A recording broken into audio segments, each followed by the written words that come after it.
She came to write a check and leave. She had no idea she was about to sit at the wrong table, con, and the right life. One mixed up place card, one kind stranger. That's all it took to change everything. Oh, that's not me. I know, allow me. Thank you. For 1 hour, she wasn't the CEO. She was just someone laughing at a stranger's terrible joke. Then the little girl asked one simple question at Thames, and everything hung on the answer. Are you my father's girlfriend? Yes, I am. Yay! She could have told the truth. Instead, she chose to let something beautiful begin. If you've ever wondered what happens when a simple misunderstanding turns into something neither person expected, you need to stay for this one. This is a story about a powerful woman, a devoted father, and one small moment where the truth could have been told and wasn't. Stay until the end, because the reason she stayed silent will surprise you. And if this story warms your heart even a little, tap that like button and subscribe, because stories like this deserve to be shared. Now, let's begin. Claire Whitmore had built Whitmore Dynamics from a single rented office into a $2 billion logistics and shipping company over the course of 15 relentless years. She was 41 years old, sharp-eyed, precise in every gesture, the kind of woman who walked into a boardroom and rearranged the air in the room simply by existing. She had a reputation, fair or not, for being unreachable, married to her work, allergic to small talk, and utterly uninterested in anything resembling a personal life. Her assistant joked that Claire's idea of romance was a well-negotiated merger. Claire never corrected the joke, mostly because it wasn't entirely wrong. Ryan Castillo, by contrast, measured his days not in quarterly earnings but in packed lunches, spelling tests, and the particular chaos of getting a 7-year-old out the door on time. He was 37, broad-shouldered from years working construction before switching to project management for a mid-sized contracting firm, with an easy warmth in his voice that made people feel instantly comfortable around him. He had been raising his daughter, Sophia, alone for the past 4 years, since his wife's sudden departure left him blindsided and, eventually, stronger than he ever expected to become. Ryan didn't consider himself extraordinary. He simply got up every day and did what needed doing. One packed lunch, one bedtime story, one impossibly small victory at a time. His mornings followed a rhythm he'd perfected through years of trial and error. Coffee brewing while he found Sophia's missing left shoe, a rushed breakfast eaten standing at the counter, a final check of her backpack for permission slips he'd inevitably forgotten to sign the night before. He'd learned to braid hair from a series of increasingly frustrated YouTube tutorials, learned which stuffed animal absolutely could not be left behind on school mornings, and learned, most importantly, how to be both the soft place to land and the steady hand guiding her forward, even on the days he barely felt steady himself. That night of the gala, he'd spent 20 minutes convincing Sophia her hair looked perfect, then another 10 reassuring himself, quietly, in the bathroom mirror, that showing up alone to another school event wouldn't make him look like he was failing at something everyone else seemed to manage effortlessly. Their worlds collided, entirely by accident, at Lindenwood Elementary's Fall Charity Gala, an event Claire attended only because Whitmore Dynamics was one of the evening's corporate sponsors. And Ryan attended because Sophia had spent 3 weeks rehearsing a violin piece for the student showcase and would have been devastated if her father missed it. Claire almost didn't go at all. Her assistant, Denise, had practically forced the gala onto her calendar weeks earlier, arguing that a public appearance supporting local schools would be good for the company's community image after a difficult quarter dominated by supply chain headlines. Claire had agreed the way she agreed to most things that weren't strictly business. Reluctantly, with the full intention of leaving within the hour. She'd spent the entire drive over answering emails from the backseat of her car, barely glancing up as the driver announced they'd arrived. Claire arrived 20 minutes late, dressed in a sleek charcoal blazer that made her look distinctly out of place among the parents in casual sweaters and school spirit t-shirts. She intended to make a brief appearance, hand over a check, smile for exactly one photograph, and leave before the silent auction even began. She did not intend to end up seated, by pure accident of a mislabeled place card, directly beside Ryan Castillo at a small round table near the stage. "I think there's been a mix-up," Claire said, glancing at the card that read Whitmore Dynamics beside a name she didn't recognize. "This says I'm at table 6. "You are," Ryan said, standing to pull out her chair with an easy, unhurried politeness that caught her off guard. "Looks like table 6 is just us, apparently. I'm Ryan. My daughter Sophia is playing violin tonight. I think our companies got seated together because someone in the office assumed Castillo Contracting and Whitmore Dynamics were doing business, which, as far as I know, we are not." Claire allowed herself the smallest smile, the first genuine one she'd worn in weeks. "Claire Whitmore," she said, shaking his offered hand, "and no, we are not doing business, though I appreciate the honesty." What began as an obligatory hour of polite small talk unfolded into something neither of them expected. Ryan didn't ask her about stock prices or acquisitions, the two things every other adult in her life seemed endlessly curious about. He asked her if she'd eaten dinner yet, noticed she looked exhausted, and casually mentioned that the caterers had a decent vegetarian option if she wanted him to grab her a plate while she checked her phone. Claire, who hadn't had anyone offer to get her a plate of food in longer than she cared to admit, found herself saying yes. When Sophia took the stage for her violin piece, visibly nervous, gripping her bow with white-knuckled determination, Ryan's entire face transformed. Every trace of adult composure fell away, replaced by pure, unguarded pride. Claire watched him watch his daughter, and something in her chest shifted in a way she didn't have a name for yet. Sophia stumbled slightly through the middle section, recovered, and finished with a small, triumphant flourish that made the entire cafeteria erupt into applause. Ryan clapped so hard his hands turned pink, standing halfway out of his seat before catching himself. "She's really good," Claire said, and meant it. "She's been practicing for 3 weeks straight," Ryan said, still beaming. "I've heard O sub D E to J sub O Y approximately 4,000 times. I could probably play it myself now badly with my eyes closed." "Oh." Claire laughed, a real laugh, unguarded, the kind she hadn't allowed herself in a boardroom in years. And it was in that exact moment, laughing at a small round table beside a stranger she'd known for 40 minutes, that Sophia came bounding off the stage, cheeks flushed with post-performance adrenaline, and skidded to a stop in front of them both. "Daddy, did you see the hard part?" Sophia asked, breathless. "I saw every second, baby. You were incredible," Ryan said, pulling her into a hug. Sophia turned to Claire next, studying her with the frank, unfiltered curiosity only a 7-year-old possesses. "Are you my dad's girlfriend?" she asked, without a shred of hesitation. The table went quiet. Ryan opened his mouth, clearly about to correct her, his ears turning slightly pink with embarrassment. Claire felt every easy option available to her.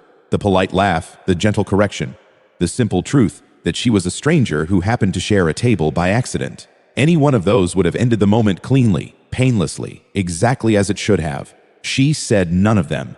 "I'm a friend of your dad's," Claire said instead, which was true, technically, in the loosest possible sense, and watched Sophia's face light up with immediate, uncomplicated delight, as though that answer had confirmed something she'd already decided to believe. Ryan glanced at Claire, surprised, something unreadable passing behind his eyes, but he didn't correct her either. He simply smiled and let the moment exist exactly as Sophia had shaped it, unwilling. In that instant, to be the one who took it away from his daughter's joy. Later, walking to their cars in the cool evening air, Ryan finally asked the question that had been sitting quietly between them since Sophia's comment. "You didn't have to do that back there, the friend thing. You could have just told her the truth." Claire considered the question longer than she expected to. "I don't know exactly why I didn't," she admitted. "Maybe because the truth felt smaller than what she wanted to hear. Or maybe because, for about an hour tonight, I wasn't Claire Whitmore's CEO. I was just someone sitting at a table laughing at a stranger's terrible violin joke. I didn't want to give that back yet." Ryan didn't push further, but something had shifted, quietly, permanently, in the space between them. They exchanged numbers under the guise of coordinating a thank you note to the school, a flimsy excuse neither of them believed, but both of them accepted gratefully. Over the following weeks, what started as occasional texts became something steadier. Claire found herself, for the first time in years, checking her phone not for market updates, but for photos Ryan sent of Sophia's increasingly ambitious science fair project, a baking soda volcano that had, on its second test run, taken out a significant portion of the kitchen ceiling. Ryan found himself looking forward to Claire's dry, understated humor, delivered in perfectly punctuated texts that somehow made him laugh out loud in the middle of job sites. They met for coffee twice, always brief, always framed carefully as just catching up, though both of them privately understood it as something more. Their 2 coffee meetings, brief as they were, left impressions that lingered far longer than either of them expected. The first time, Claire showed up 11 minutes early to a small cafe near Ryan's job site, something she never did for anyone, and spent those 11 minutes rehearsing casual conversation topics like she was preparing for a shareholder meeting, before catching herself and feeling faintly ridiculous about it. Ryan arrived in work boots and a dust-streaked jacket, apologizing for not having time to change, and Claire found she didn't mind at all. Found, in fact, that she preferred him exactly as he was, unpolished and unhurried, compared to the immaculately tailored men who usually populated her calendar. The second coffee meeting ran 40 minutes longer than either of them intended, ending only because Ryan had to leave for Sophia's pickup, and Claire sat alone at the small table afterward for a full 5 minutes, unwilling yet to return to the version of her day that didn't include him. The complication arrived, as complications often do, precisely when things were going well. Sophia's school held a father-daughter dance 6 weeks after the gala, and Sophia, having decided months earlier that Claire was, functionally, her father's girlfriend, asked with devastating simplicity whether Claire would be coming. Ryan called Claire that evening apologetic, explaining Sophia's request, clearly expecting Claire to gently decline. Instead, Claire found herself asking quietly, "Do you want me to come?" There was a pause on the line, long enough that Claire wondered if she'd misjudged everything. "Yeah," Ryan finally said. "I think I do." The dance became, unofficially, their first real date, though neither of them called it that out loud. Claire arrived in a soft green dress, nothing like her usual boardroom armor, and Sophia met her at the gymnasium doors with a handmade paper flower crown she insisted Claire wear immediately. For the first time since Whitmore Dynamics' first difficult year, Claire spent an entire evening without checking her phone once. It was Ryan who finally addressed the elephant that had been growing quietly in the room for 6 weeks. Standing near the punch bowl, watching Sophia dance in a circle of other kids, he said, "She still thinks you're my girlfriend. I never corrected her. I should have, probably weeks ago, but I didn't want to either." Claire turned to face him fully. "Do you want to correct her now?" Ryan studied her for a long moment, the noise of the gymnasium fading into something distant and unimportant. "Only if you want me to," he said. "Because if I'm being honest, Claire, I stopped thinking of this as a misunderstanding somewhere around week 2. I think I'd like it to just be true." Okay. Claire, who had spent 15 years building an empire on decisive, unhesitating answers, found this particular decision required no hesitation at all. "Then don't correct her," she said. "Let's just make it true." They didn't kiss on the gymnasium floor, surrounded by 7-year-olds and crepe paper streamers. Some moments deserve privacy, even in a love story. But they held hands walking to the parking lot afterward, Sophia skipping ahead of them, clutching a goodie bag, utterly unaware that the small, harmless assumption she'd made 6 weeks earlier at a round table had quietly rewritten 2 adults' entire futures. The following months brought their own ordinary complications, the kind that come with blending 2 very different lives. Claire learned to navigate school pickup lines and the particular etiquette of packing a lunch a 7-year-old would actually eat. Ryan learned to sit through board meetings occasionally, patiently, when Claire needed him nearby during a difficult quarter, learning more about supply chain logistics than he ever expected to know. The following months brought their own ordinary complications, the kind that come with blending 2 very different lives. Claire learned to navigate school pickup lines and the particular etiquette of packing a lunch a 7-year-old would actually eat, discovering through trial and error that Sophia would negotiate over sandwich crusts with the same tenacity Claire once reserved for hostile takeover bids. Ryan learned to sit through board meetings occasionally, patiently, when Claire needed him nearby during a difficult quarter, learning more about supply chain logistics than he ever expected to know, and surprising even himself by asking genuinely sharp questions during a warehouse automation presentation that made 2 senior executives quietly ask Claire afterward who he was.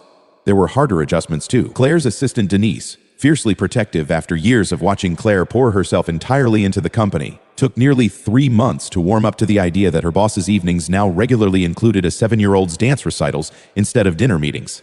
Ryan's mother, meanwhile, worried quietly that a woman who ran a $2 billion company might not have room in her life for the small, repetitive rhythms of raising a child, until she watched Claire spend an entire Saturday afternoon patiently helping Sophia rebuild her science fair volcano from scratch, baking soda and all, without once checking her phone. There were disagreements, adjustments, the normal friction of 2 full lives merging into something new. But there was also Sophia, thriving, secure, watching 2 adults model something she hadn't seen in years, that love, when it's real, doesn't need to announce itself loudly. Sometimes it simply arrives quietly, at a mislabeled table, and stays because nobody had the heart to correct it. A year later, at Sophia's 8th birthday party, held in the backyard of the house Ryan and Sophia still lived in, though Claire's toothbrush had long since taken up permanent residence in the bathroom cabinet, Sophia stood on a picnic bench and announced to a yard full of confused 8-year-old guests that Claire was, officially, going to be her stepmom, a fact she delivered with the same unshakable confidence she'd once used to declare Claire her father's girlfriend after knowing her for exactly 40 minutes. Claire, standing beside Ryan with frosting on her sleeve from an earlier cake-related incident, laughed the same unguarded laugh she'd first found at that small round table almost exactly a year before. "She's not wrong," Claire said, glancing at Ryan. "She's never actually been wrong," Ryan said. "Not about this."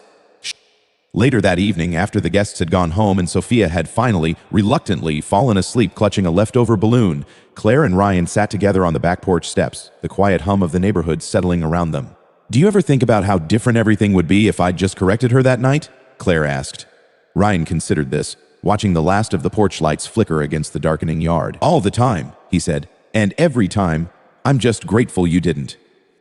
Claire leaned her head against his shoulder, something she never would have allowed herself a year earlier, back when she measured her worth in quarterly earnings and her evenings in unread emails. "Me too," she said quietly. "Some truths are worth waiting to become real."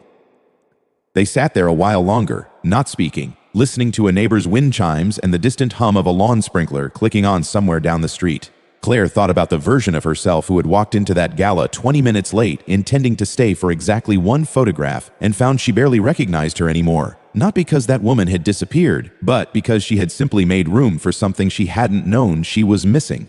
Ryan, for his part, thought about all the nights he'd sat alone on that same porch step after Sophia's mother left, wondering if he'd ever stop measuring his life by what had been taken from it instead of what remained.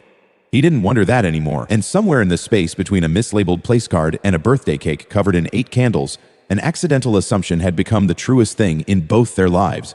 Proof that sometimes the most important decisions we ever make aren't the loud, deliberate ones, but the quiet moments we choose not to correct, simply because some things, once spoken aloud by someone small and honest enough to say them first, deserve the chance to become true.